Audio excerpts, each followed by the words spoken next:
1절로 14절 말씀, 구약성경 991쪽입니다. 이사야 22장 1절 제가 읽겠습니다. 환상의 골짜기에 관한 경고라. 내가 지붕에 올라가면 어찌함인고, 소란하며 떠들던 성, 즐거워하던 고을이여, 너의 죽임을 당한 자들은 칼에 죽은 것도 아니요 전쟁에 사망한 것도 아니라 너의 관원들도 다 함께 도망하였다가 활을 버리고 결박을 당하였고, 너의 멀리 도망한 자들도 발견되어 다 함께 결박을 당하였도다. 그러므로 내가 말하노니 돌이켜 나를 보지 말지어다. 나는 슬피 통곡하겠노라. 내 딸 백성이 패망하였으므로 말미암아 나를 위로하려고 힘쓰지 말지니라. 환상의 골짜기에 주 만군의 여호와께로부터 이르는 소란과 발핌과 혼란의 날이여, 성벽의 무너뜨림과 산악에 사무쳐 부르짖는 소리로다. 엘람 사람은 화살통을 메었고 병거탄 자와 마병이 함께하였고, 기르 사람은 방패를 드러냈으니 병거는 내 아름다운 골짜기에 가득하였고 마병은 성문에 정렬되었도다.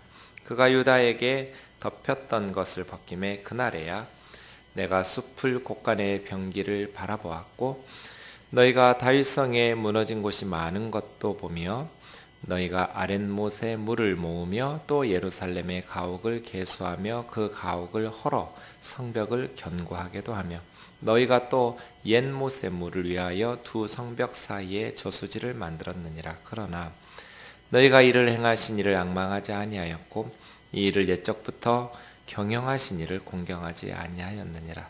그날에 주 만군의 여호와께서 명령하사 통곡하며 애곡하며 머리털을 뜯으며 굵은 배를 띠라 하셨거늘, 너희가 기뻐하며 즐거워하여 소를 죽이고 양을 잡아 고기를 먹고 포도주를 마시면서 내일 죽으리니 먹고 마시자 하는도다.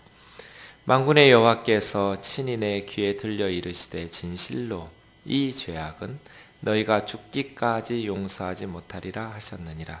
주 만군의 여호와의 말씀이니라. 아멘. 이사야서는 13장에서 23장까지가 열방에 대한 경고의 메시지였습니다. 그런데 22장에는 환상의 골짜기가 나오는데 9절에 보시면 다윗성이 나옵니다. 예루살렘입니다. 환상의 골짜기가.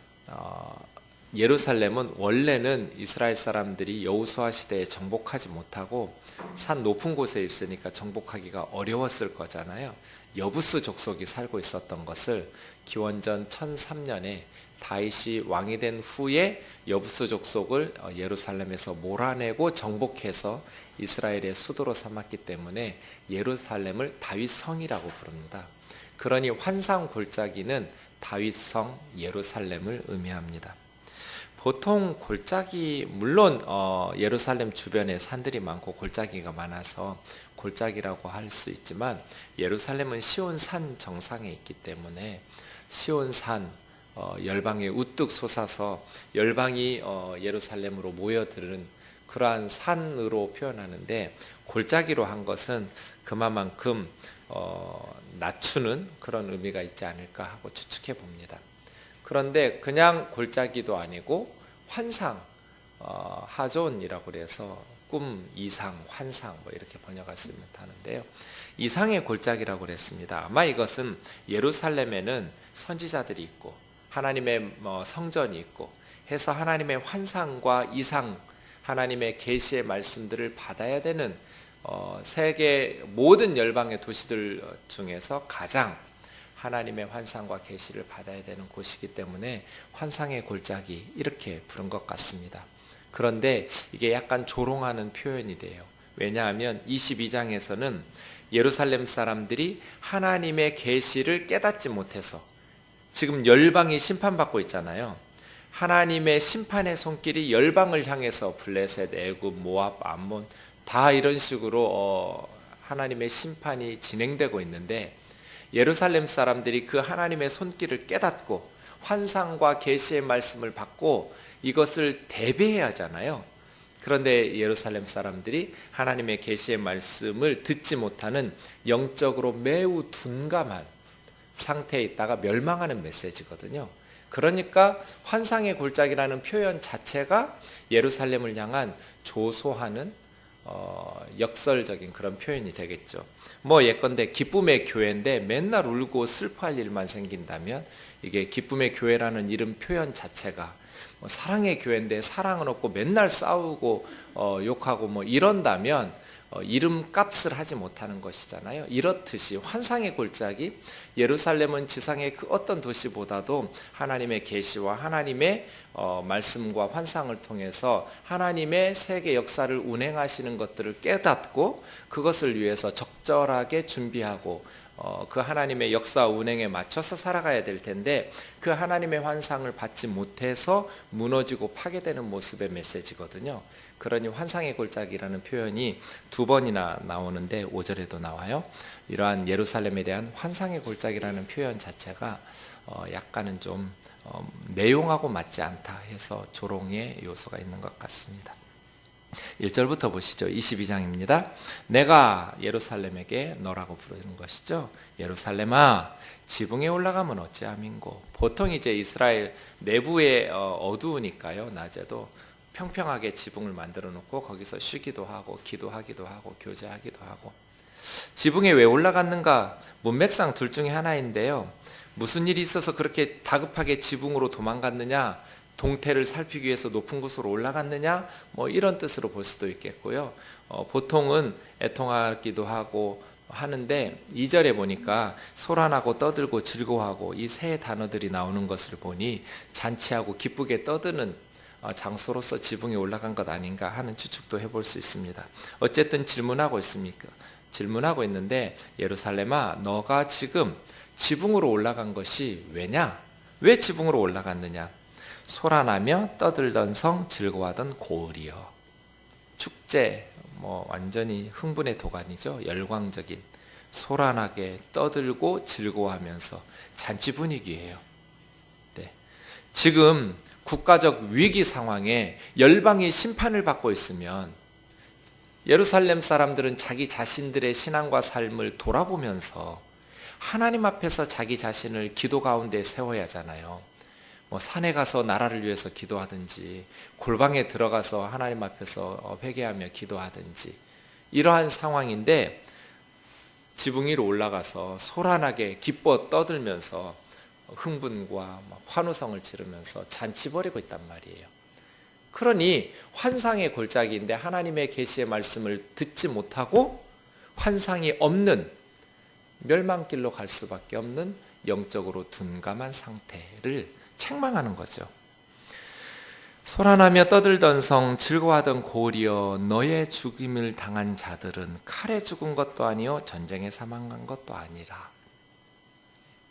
순식간에 소란하고 떠들고 즐거워하던 예루살렘이 죽임을 당하고 사망을 당한다는 거예요.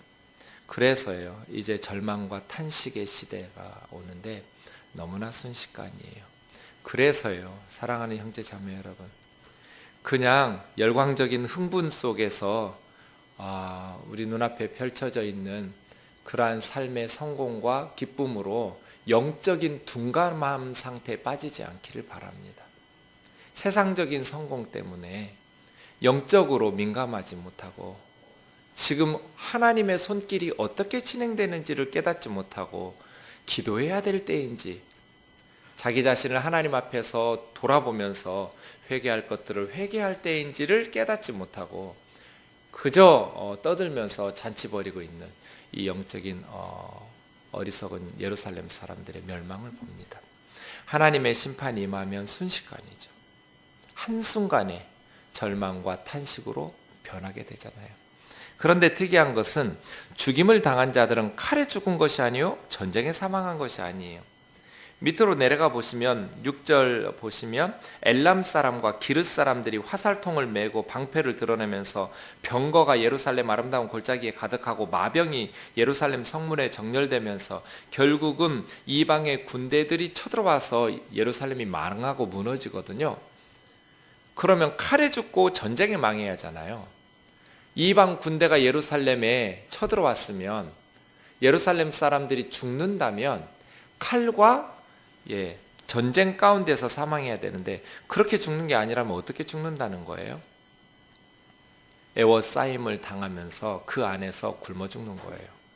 실제로 예루살렘이 망할 때 10월부터 포위돼 가지고요. 그 이듬해 4월까지 6개월 동안 갇혀 있다가 굶어 죽었어요. 예레미야 예가에 보면 굶어 죽거나 병들어 죽거나 이었죠. 칼에 죽은 것도 아니고 전쟁으로 죽은 것도 아니고 그냥 그 안에서 폭망해 버렸어요. 그래서예요. 전쟁다운 전쟁도 없었어요. 죽임을 당한 자들이 시체로 가득한 도시가 돼버렸는데 칼이나 전쟁에 사망한 것이 아니라 3절이요. 관원들, 지도자들이죠. 다 함께 도망했어요. 누구보다도 나라를 지키기 위해서 목숨 걸고 싸워야 될 사람들이 지도자들이잖아요. 관원들. 그런데 관원들이 다 함께 도망갔어요. 나중에 이사야 36장 가보면 수레를 타고 도망갔어요. 더 빨리 더 멀리 도망갈 수 있었겠죠. 관원이니까, 지도자니까, 부유하니까, 기득권층들이 말이에요. 국가적 위기 상황에서 누구보다도 목숨을 걸고 지켜야 될 사람들이 지도자잖아요. 관원이잖아요. 그런데 이 관원들이 백성들을 버리고 달아나 버려요. 나라는 어떻게 될까요? 또 나라 지켜야 될 사람들 하나 더 있죠. 전쟁이 시작되면 관원과 지도자들이, 그리고 군인들. 그런데 군인들은 어떻게 했어요? 다 활을 버리고 달아나 버렸어요.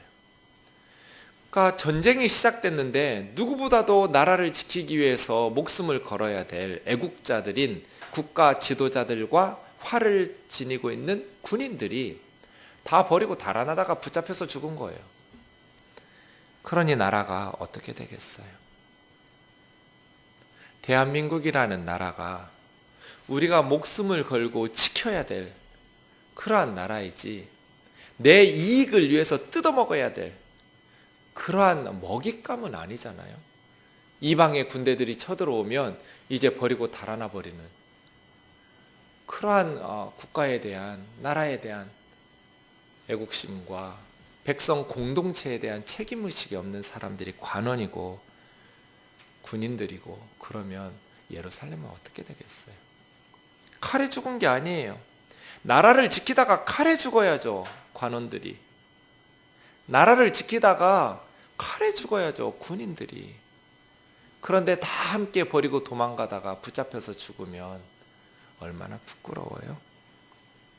예루살렘이 패망할 때 나라를 위해서 목숨 걸고 싸우다가 죽는 사람들이 없었어요.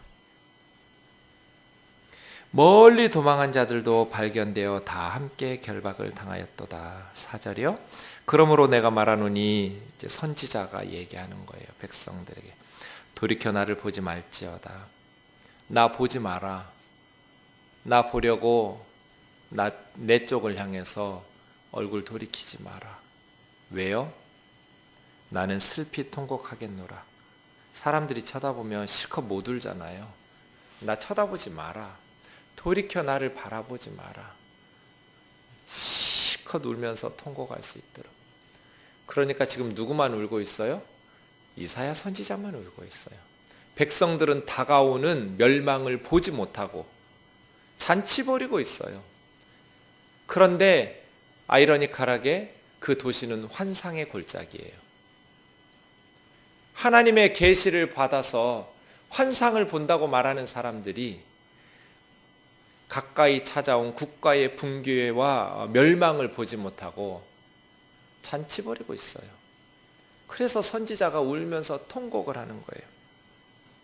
예레미야가 망해가는 예루살렘과 유다의 멸망을 보면서 울면서 쓴 성경이 예레미야 애가잖아요. 그런데 이사야는 장차 올 예루살렘의 멸망을 미리 환상을 통해서 보면서 울고 있어요. 돌이켜 나를 바라보지 마라. 나를 위로하려고 힘쓰지도 마라. 나는 슬피 울면서 통곡하리라. 우리 앞에서 보았잖아요. 이사야 선지자는 다른 나라 백성들의 멸망하는 환상을 보면서도 21장 3절에 보면 허리가 끊어질 만큼의 해산하는 여인의 고통과 같은 요통을 느끼면서 슬피 탄식했어요. 이게 하나님의 백성의 마음이어야죠. 하나님의 백성의 마음이 어떠해야 하는가? 그 백성들의 죄로 말미암아 하나님의 심판 때문에 멸망하는 것이지만, 그럼에도 불구하고 그 백성들이 하나님의 형상으로 지음받은 열방의 사람들이 심판으로 멸망받는 환상과 그 모습을 보면서 선지자는 허리가 끊어질 것 같았어요. 너무나 가슴 아파서. 하물며 자기 백성 이스라엘 백성들 예루살렘이 멸망하는 환상을 보면서 이사야 선지자가 어떻게 하겠어요?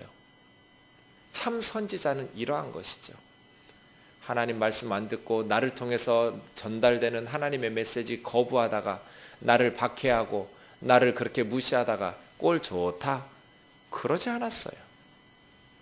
백성들은 이사야 선지자의 메시지를 무시하고 거부하고 조롱하고 그렇게 이사야 선지자를 박해하고 어렵게 하고 결국은 톱으로 썰어서 죽였지만, 선지자는 하나님의 백성들의 멸망의 환상들을 보면서 슬피 울면서 통곡하는 거예요. 이것이 어찌 보면 하나님의 사람들의 운명 같은 것 같아요. 하나님 아버지의 마음을 느끼니까 슬피 통곡할 수밖에 없는 거죠. 하나님께서는 죄인들이 그 죄로 말미암아 심판을 받을 수밖에 없지만, 그 심판 받으면서 멸망하는 것을 하나님 원하지 않으시니까, 하나님 마음 아프니까 그 말씀과 환상을 보며 전하는 선지자도 아파하는 거예요. 그래서 하나님의 백성들은 이 땅의 백성들이 심판받는 모습을 절대로 무감각하게 바라볼 수 없어요. 더더군다나 마땅하다는 식으로 마치 자신은 하나님의 편이어서 그렇게 세상에 심판받는 사람들을 하나님 입장에서 정죄하고 그렇게 비난하는 것이 마땅한 신앙의 행위인 것처럼 착각하는 것도 옳지 않아요. 하나님께서 기뻐하시는 마음이 아니에요. 선지자가 뭐라고 말해요? 나 보지 말라고. 나는 슬피 통곡하겠노라. 내 딸 백성이 패망하였으므로 말미암아 나를 위로하려고 힘쓰지 말지니라. 너희들이 무슨 말로 위로해도 나는 위로가 안 되니까 나를 위로하려고 힘쓸 필요 없다. 왜요? 내 딸 백성. 보통 이것은 하나님께서 쓰시는 표현이시거든요. 내 딸이라고, 내 백성이라고. 그런데 선지자가 하나님의 표현을 갖다 쓴 거예요. 서울이 하나님의 딸, 하나님의 백성이라면 이 서울은 우리의 딸, 우리의 백성이기도 한 거죠. 그런데 주목할 것은 뭐냐면, 이사야 선지자가 슬피 울면서 통곡하고 위로가 안 될 만큼 탄식하면서 울면서 애통했던 것은 예루살렘 왕궁이 불타고 무너지기 때문이 아니에요. 좋은 그 성읍이 무너지고 불타기 때문이 아니에요. 심지어 예루살렘 성전이 무너지고 불타기 때문도 아니에요. 백성들, 사람들이 패망하기 때문이에요. 왕궁이나 성전이 무너져서 슬픈 게 아니라 그곳에 살고 있는 사람들이 무너져서 슬픈 거예요. 대한민국이라는 나라는 의미가 없어요. 더더군다나 서울에 있는 도시나 건물들, 성읍들, 우리가 수고하고 수백 년, 수십 년에 걸쳐서 이루어 놓았던 업적들, 이러한 것들은 아깝긴 해도 무너져도 괜찮아요. 정말 우리가 슬피 울면서 통곡해야 될 것은 사람들이죠. 사람들.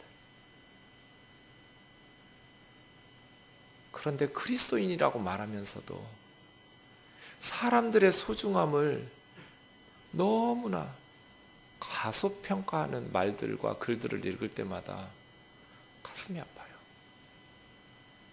사람을 너무나 가볍게 여겨요.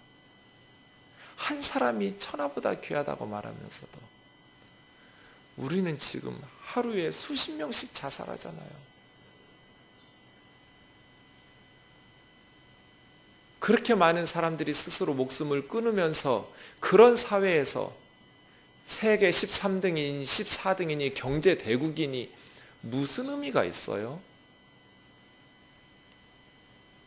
사람을 소중히 여길 줄 모르는 국가는 하나님 기쁘시게 할 수 있는 나라가 아니에요.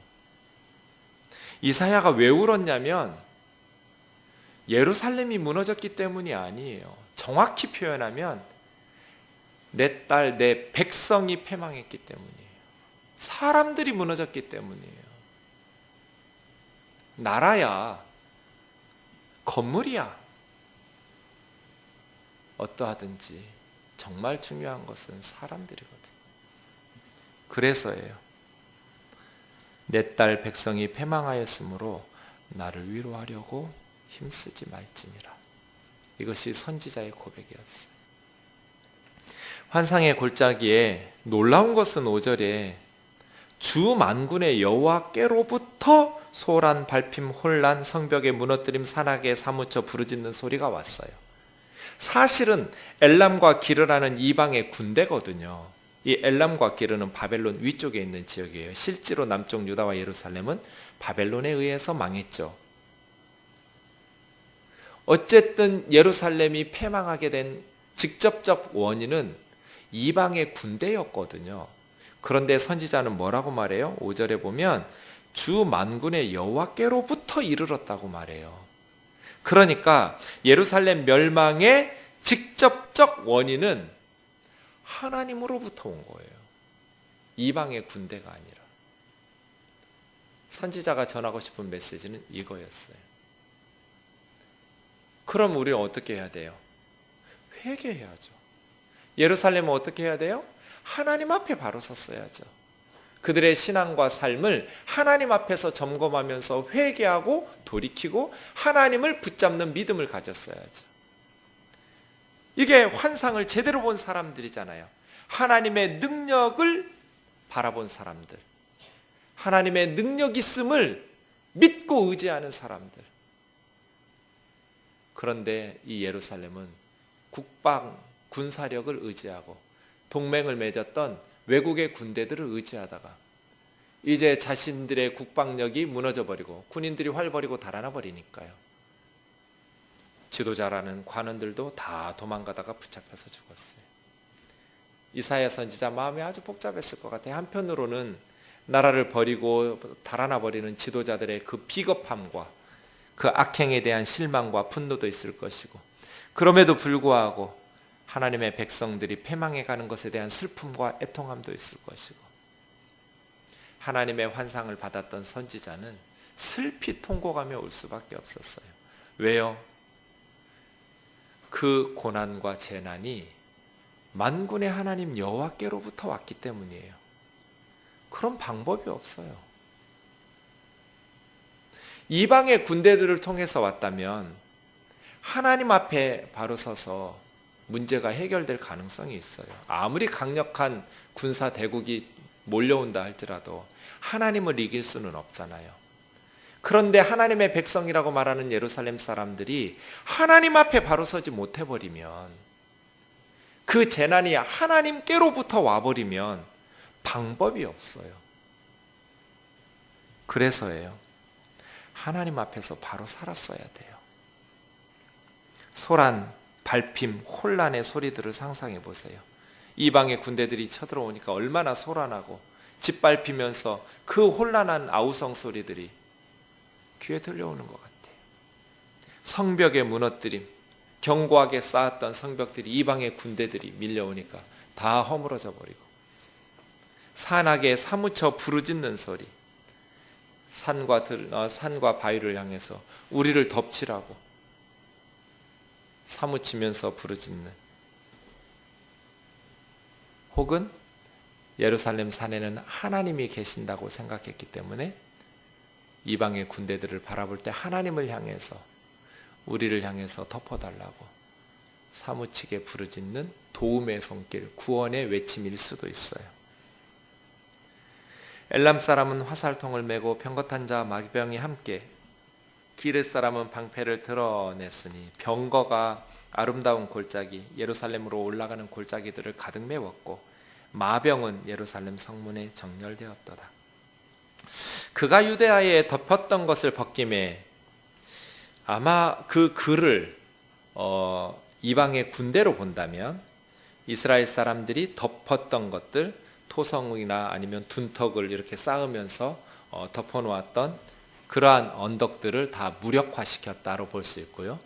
또 그를 하나님으로 본다면 하나님께서 유다에게 허약한 약점들을 보여주셨더니 그들이 회개하지 않고 수풀의 곡간, 수풀 곡간이라고 부르는 이게 무기 창고거든요. 병기를 두는 곳을 바라보았다는 거예요.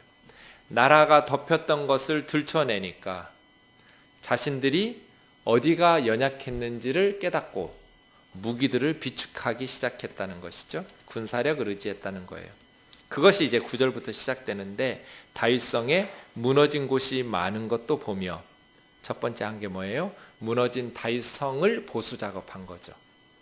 두 번째, 아랫못의 물도 모으며 예루살렘이 높은 곳에 있어서 공략하기가 쉽지 않은데 이 높은 곳에 있는 도시라다 보니 어려운 것이 물이거든요. 그래서 아랫못의 물을 기드론 시냇가에 있는 물이거든요. 그 물을 예루살렘 성내로 끌어올린 거예요. 그러니까 상수도 공사한 거죠. 세 번째, 예루살렘의 가옥들을 개수하여 가옥을 헐어 성벽을 견고하게 하며 실제로 히스기야 왕 때 예루살렘 성 밖에 있는 민간 가옥을 헐어서 성벽을 쌓았어요. 요새화하기 위해서. 그리고 거기에 살고 있던 민간인들을 예루살렘 성 안으로 다 불러 들여와서 살게 만들었어요. 이건 그 얘기하는 거예요. 가옥을 헐어서 그 자리에 성벽을 쌓아 견고하게 요새화하는 것이죠. 네 번째, 너희가 또 옛못의 물을 위하여 두 성벽 사이에 저수지를 만들었느니라. 두 성벽, 외벽과 내벽을 쌓으면서 그 사이로 저수지가 흘러가도록 상수도원을 만드는 거예요. 이게 지금 예루살렘이 오랜 포위나 장기전에 대비해서 지금 성벽을 쌓고 외적의 침입을 대비하면서 군사적으로 준비하고 있는 모습이죠. 네, 준비해야죠. 이렇게 나라를 지키기 위해서 예루살렘을 국방을 튼튼히 하는 것은 잘못한 게 아니에요. 외적의 침입이 많았던 그 시절에 히스기야가 강성대군을 만들기 위해서 여러 가지 조치들을 취하고 히스기야 터널을 지하로 뚫어가면서 외부에 있는 물들을 예루살렘 성 안으로 끌어들이고 이런 히스기야 터널 같은 건 지금도 있거든요. 이러한 작업들을 해야죠. 문제는 뭐예요? 외부의 공격을 대비해서 우리가 실력을 기르고 국방을 튼튼히 하고 해야죠. 그런데 문제는 11절이에요. 그러나 너희가 이를 행하신 이를 앙망하지 아니하였고 이 일을 옛적부터 경영하신 이를 공경하지 아니하였느니라. 무슨 말이에요? 참담한 예루살렘의 패망은 하나님께서 행하셨다는 거예요. 하나님께서 경영하시고 계획하신 거예요. 그러니까 겉으로 보면 아수르의 군대나 바벨론의 군대가 쳐들어와서 예루살렘이 망하는 것 같지만 정말 원인은 하나님이 경영하시고 하나님께서 행하시는 일들이라는 거예요. 하나님의 백성들이 무너지는데 하나님의 허락 없이 이방 군대가 자기들 뜻대로 어떻게 예루살렘을 정복할 수 있어요? 하나님을 섬기는 하나님의 백성들을 하나님께서 경영하시고 행하시지 않으시면 누가 감히 무너뜨릴 수 있냔 말이에요. 그래서요, 국방을 튼튼히 하는 건 잘한 거죠. 준비해야죠. 실력 길러야죠. 공부 열심히 하고 열심히 실력을 쌓아서 경쟁력을 갖추고 무너지지 않도록 지켜야죠. 문제는 뭐예요? 우선순위가 틀렸다는 거예요. 우리가 세상적인 힘을 기르게 되면 하나님을 의지하지 않고 그 군사력을 의지하려고 그래요. 하나님을 의지하면서 국방을 튼튼히 했어야죠. 너희가 이를 행하시는 하나님을 앙망하지 아니하였고, 하나님은 건성으로 예배하고 건성으로 믿어요. 그냥 하나님을 믿는 그 신앙은 명목상 그리스도인으로 형식적인 예배나 하나님을 앙망하지 않아요. 왜요? 국방을 튼튼히 했거든요. 성 밖에 가옥을 헐고 성벽을 쌓고 아래쪽에 기드론 시내에 있는 물을 끌어들여서 터널을 만들어서 성 안으로 은밀하게 다 상수원 공급하게 만들었고, 무너졌던 다윗 성벽들 다 다시 쌓았고, 외벽과 내벽을 쌓아서 저수지 흐르게 해서 상수원을 확보하고, 외적의 침입에 대비하면서 안전한 요새를 구축했거든요. 그러니 하나님 의지하지 않아요. 그럼 어떻게 돼요? 망해요. 우리 할아버지 할머니들이 어떻게 예수님 믿었어요? 우리 어머니 아버지들이 어떻게 예수님 믿었어요? 아무것도 가진 게 없으니까, 입에 풀칠하기도 힘드니까 그저 하나님 한 분 붙들었어요. 그래서 자나깨나 하나님에게 그냥 하나님만 앙망하고 하나님만 부르면서 부르짖었어요. 저는 아직도 기억이 생생해요. 어린 제가 아침에 눈을 뜨면 어머니가 부엌에서 일하시면서 기도하고 찬송하고 기도하고 찬송하고, 그 가난하고 힘든 삶을 살아내는데 하나님 외에는 소망이 없었어요. 한국 교회가 그랬어요. 그래서 하나님 앞에 부르짖었더니 이제 우리가 강성해졌어요. 그랬더니 지금 한국 교회는 어떻게 해요? 여러 가지 일들을 튼튼하게 해요. 망하지 않고 무너지지 않을 성벽들을 쌓아요. 문제는 그게 잘못은 아닌데 하나님을 앙망하지 않아요. 교회는 나와요. 예배는 드려요. 그런데 마음속에 간절함이 없어요. 하나님에 대한 환상을 보지 못해요. 하나님이 능력이 있다는 이 환상을 보지 못해요. 하나님께서 역사를 경영하시고 이끌어 가시는 이 환상들을 보지 못해요. 이름은 환상 골짜기인데 보지를 못해요. 영적으로 너무나 둔감해요. 그래서 세상의 성공에 목숨 걸든지, 아니면 쾌락에 빠져버리든지, 아니면 삶의 의미를 찾지 못해서 헤매든지, 하나님의 계시의 말씀이 부어져야 삶의 의미를 찾고 어떻게 살아야 되는지 내 삶의 하루하루에 의미 부여해가면서 영적으로 밝은 눈으로 살아갈 수 있잖아요. 그런데 하나님을 앙망하지 않으니까 하나님의 계시의 말씀들과 비전들과 복음에 대한 살아계신 주님에 대한 만남이 없어요. 그러니 형식적으로 신앙생활해요.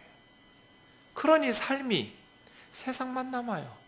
세상 속에서 하나님의 변혁자들로 이 세상의 소금과 빛이 되어서 하나님의 일꾼들로 세상을 변화시키는 능력 있는 그리스도인의 삶을 살아내야 되는데, 세상과 타협하거나 아니면 세상의 힘에 기가 눌려가지고 무기력하게 살아가요. 세상의 힘을 기르려고 애쓰다 보니 오히려 영적인 능력을 상실해버렸어요. 9절, 10절, 11절 상반절은 잘못된 게 아니에요. 히스기야가 잘했죠. 문제는 11절 하반절. 하나님을 앙망하지 않아요.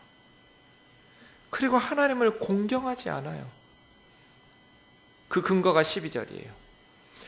주 만군의 여호와께서 뭐라고 명령하셨냐면 통곡하며 애곡하며 머리털을 뜯으며 굵은 배를 띠라. 무슨 뜻이에요? 회개하라는 거죠. 하나님께서는 회개하라고 명령하셨어요. 예루살렘아, 통곡하고 애곡하며 머리털을 뜯으며 굵은 배를 띠고 회개하고 금식하며 기도하라는 거잖아요. 하나님 앞에서 신앙과 삶을 돌아보면서 바르게 사는 것, 이것이 나라를 구할 수 있는 유일한 길이었잖아요. 그런데 예루살렘은 어떻게 했어요? 너희가 기뻐하며 즐거워하여 소 잡고 양 잡아 고기 먹고 포도주 마시면서 내일 죽으리니 먹고 마시자. 정반대로 하나님께서는 회개하면서 신앙과 삶을 똑바로 해라.